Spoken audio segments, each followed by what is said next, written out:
Entrance exam में 100% फ़ायदा मिलेगा। तो चलिए दोस्तों, आज से मॉडल पेपर स्टार्ट करते हैं। तो CITS एंट्रेंस एग्जाम जो है कॉस्मेटोलॉजी ट्रेड के लिए आज फर्स्ट मॉडल पेपर है। तो पहला क्वेश्चन देखते हैं दोस्तों, क्या है। पहला क्वेश्चन कह रहा है कि त्वचा और हल्के कट्स को साफ करने के लिए किसका प्रयोग करेंगे। तो त्वचा और हल्के कट्स मतलब कट्स है, कट्स को साफ करने के लिए किसका उपयोग करेंगे। तो हम लोग किसका करेंगे, फार्मेलिन का, बोरिक एसिड का, एल्कोहल का, या फिर एंटीबायोटिक क्रीम का। तो दोस्तों त्वचा और हल्के कट को साफ करने के लिए हम लोग एंटीबायोटिक क्रीम का उपयोग करेंगे। तो आपका राइट आंसर दोस्तों ऑप्शन नंबर डी हो जाएगा। दोस्तों यहाँ पर ऑप्शन नहीं दिए गए, तो ये आपका ए होगा, ये बी होगा, ये सी, तो ये डी। तो आपका कौन सा चौथा नंबर का ऑप्शन होगा, एंटीबायोटिक क्रीम। बढ़ते दोस्तों नेक्स्ट क्वेश्चन की तरफ। अगला क्वेश्चन क्या कह रहा है। अगला क्वेश्चन आपका कह रहा है कि दोस्तों वैक्सिंग प्रक्रिया, क्या कह रहा है, वैक्सिंग प्रक्रिया संपन्न करते समय त्वचा पर किसकी सहायता से लगानी चाहिए। तो वैक्सिंग प्रक्रिया संपन्न करते समय त्वचा पर किसकी सहायता से लगानी चाहिए दोस्तों। तो आपको बताना है मक्खन चाकू से, वैक्स चाकू से, हाथ से। तो दोस्तों इसको हम लगाएंगे वैक्स चाकू से। तो आपका राइट आंसर दोस्तों सी हो जाएगा, वैक्स चाकू से। तो वैक्सिंग प्रक्रिया संपन्न करते समय जो है त्वचा पर किसकी सहायता से लगानी चाहिए, तो वैक्स चाकू से। तो राइट आंसर आपका दोस्तों सी हो जाएगा। बढ़ते हैं नेक्स्ट क्वेश्चन की तरफ दोस्तों। अगला क्वेश्चन क्या कह रहा है। अगला क्वेश्चन आपका कह रहा है कि यदि ग्राहक की त्वचा सेंसिटिव हो तो वैक्सिंग के पश्चात किसका प्रयोग करना चाहिए। तो ग्राहक की स्वतः अगर त्वचा सेंसिटिव हो तो वैक्सिंग के पश्चात किसका प्रयोग करना चाहिए दोस्तों। तो पाउडर का, कोल्ड क्रीम का, साबुन का, डिटॉल का।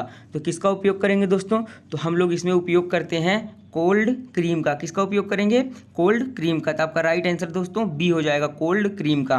बढ़ते हैं नेक्स्ट क्वेश्चन की तरफ दोस्तों। अगला क्वेश्चन क्या कह रहा है कि केश वृद्धि चक्र में कौन सा चरण नहीं होता। केश वृद्धि मतलब हेयर, बाल के बढ़ने में कौन सा चक्र नहीं होता। तो आपको बताना इसका आंसर वोजन, टेलोजन, एनाजन, केटाजन। तो क्या नहीं होता दोस्तों। तो आपका जो है ये वोजन नहीं होता। तो आपका राइट आंसर दोस्तों ए हो जाएगा, वोजन जो है केश वृद्धि चक्र में ये चरण नहीं होता। बढ़ते हैं नेक्स्ट क्वेश्चन की तरफ दोस्तों। अगला क्वेश्चन क्या कह रहा है। अगला क्वेश्चन कह रहा है कि वांछित बालों को मनुष्यों के शरीर से हटाने व त्वचा छूने पर कैसी महसूस होती है। अवांछित दोस्तों, अवांछित अगर जो बालों को मनुष्य के शरीर से हटाने पर, त्वचा को छूने पर कैसी महसूस होती है। चिपचिपी, खुरदुरी, मुलायम, गोरी। तो बताइए कैसी जो है महसूस होगी। तो दोस्तों मुलायम महसूस होगी। तो आपका राइट आंसर दोस्तों सी हो जाएगा, मुलायम। ठीक है दोस्तों, बढ़ते हैं नेक्स्ट क्वेश्चन की तरफ। अगला क्वेश्चन क्या कह रहा है। अगला क्वेश्चन कह रहा है कि बालों के विकास चक्र के कितने भाग होते हैं। तो बालों के विकास चक्र के कितने भाग होते हैं दोस्तों, 3, 4, 5, 6। तो दोस्तों बालों के विकास चक्र के जो भाग होते हैं वो होते हैं आपके 4। क्या होते हैं, 4। तो आपका राइट आंसर क्या हो जाएगा, राइट आंसर आपका 4 हो जाएगा। बढ़ते हैं नेक्स्ट क्वेश्चन की तरफ। अगला क्वेश्चन क्या कह रहा है। अगला क्वेश्चन कह रहा है कि त्वचा की बाहरी लेयर क्या कहलाती है। त्वचा की बाहरी लेयर क्या कहलाती है बताइए। डर्मिस, एपिडर्मिस, हाइपोडर्मिस, स्ट्रेट ग्रेन्युलोसम। तो दोस्तों जो त्वचा की बाहरी लेयर है वो आपकी एपिडर्मिस कहलाती है। तो आपका राइट आंसर दोस्तों बी हो जाएगा, एपिडर्मिस। बढ़ते दोस्तों नेक्स्ट क्वेश्चन की तरफ। अगला क्वेश्चन क्या कह रहा है देखते हैं हम लोग। अगला क्वेश्चन कह रहा है आप लोग का दोस्तों इसमें कि जेब पैक लगाने के बाद, क्या कह रहा है, फेज पैक लगाने के बाद क्या करना चाहिए। तो फेज पैक लगाने के बाद क्या करना चाहिए दोस्तों बताइए। हंसना, मुस्कुराना, बात या फिर चुप। तो बताइए फेज पैक लगाने के बाद क्या करना चाहिए। तो फेज पैक लगाने के बाद दोस्तों जो है चुप रहना चाहिए। तो आपका राइट आंसर दोस्तों डी हो जाएगा, चुप रहना चाहिए। बढ़ते हैं नेक्स्ट क्वेश्चन की तरफ। अगला क्वेश्चन क्या कह रहा है दोस्तों। तो अगला क्वेश्चन कह रहा है कि किस त्वचा मसाज का दबाव हल्का रखना चाहिए। तो किस त्वचा मसाज का दबाव हल्का रखना चाहिए। Oily skin, dry skin, normal skin, sensitive skin. तो इसका राइट आंसर क्या होगा दोस्तों। तो इसका राइट आंसर होगा आप लोग का दोस्तों सेंसिटिव स्किन का। तो किस त्वचा मसाज का दबाव हल्का रखना चाहिए, सेंसिटिव स्किन का। तो आपका राइट आंसर दोस्तों डी हो जाएगा। बढ़ते हैं नेक्स्ट क्वेश्चन की तरफ दोस्तों। अगला क्वेश्चन क्या कह रहा है। अगला क्वेश्चन कह रहा है कि थ्रेडिंग का उद्भव कहाँ से हुआ। जो थ्रेडिंग की जाती है आईब्रो की, वो कहाँ से उसका उद्भव हुआ दोस्तों। चीन से हुआ, भारत से हुआ, रूस से हुआ, फ्रांस से हुआ। तो बताइए थ्रेडिंग का उद्भव कहाँ से हुआ दोस्तों? तो दोस्तों जो थ्रेडिंग का उद्भव हुआ वो आपका चीन से हुआ। तो आपका राइट आंसर दोस्तों ए हो जाएगा, चीन। कहाँ से हुआ थ्रेडिंग का उद्भव? चीन से हुआ। बढ़ते दोस्तों नेक्स्ट क्वेश्चन की तरफ। अगला क्वेश्चन क्या कह रहा है? अगला क्वेश्चन आपका कह रहा है कि मनुष्य के खून का निर्माण किसके द्वारा होता है? तो मनुष्य के खून का निर्माण किसके द्वारा होता है? केराटिन के द्वारा, मेलानिन के द्वारा, कैल्शियम के द्वारा, फैट के द्वारा। तो मनुष्य के जो है खून का निर्माण दोस्तों वो आपके किसके द्वारा होता है? खून नहीं है दोस्तों, नाखून है। हम भी कितना गलत क्वेश्चन पढ़ रहे हैं, थोड़ा आप लोग इसको ध्यान दीजिए। नाखून, यहाँ पर देखिए नेल्स लिखा है। तो मनुष्य के नाखून, खून नहीं, क्या कह रहा है? नाखून। नाखून मतलब नेल्स, जो हाथ और पैर की उंगलियों में होते हैं नाखून। तो मनुष्य के नाखून का निर्माण किसके द्वारा होता है? तो दोस्तों कैरेटीन के द्वारा होता है। किसके? कैरोटीन के द्वारा। तो आपका राइट आंसर दोस्तों ए हो जाएगा।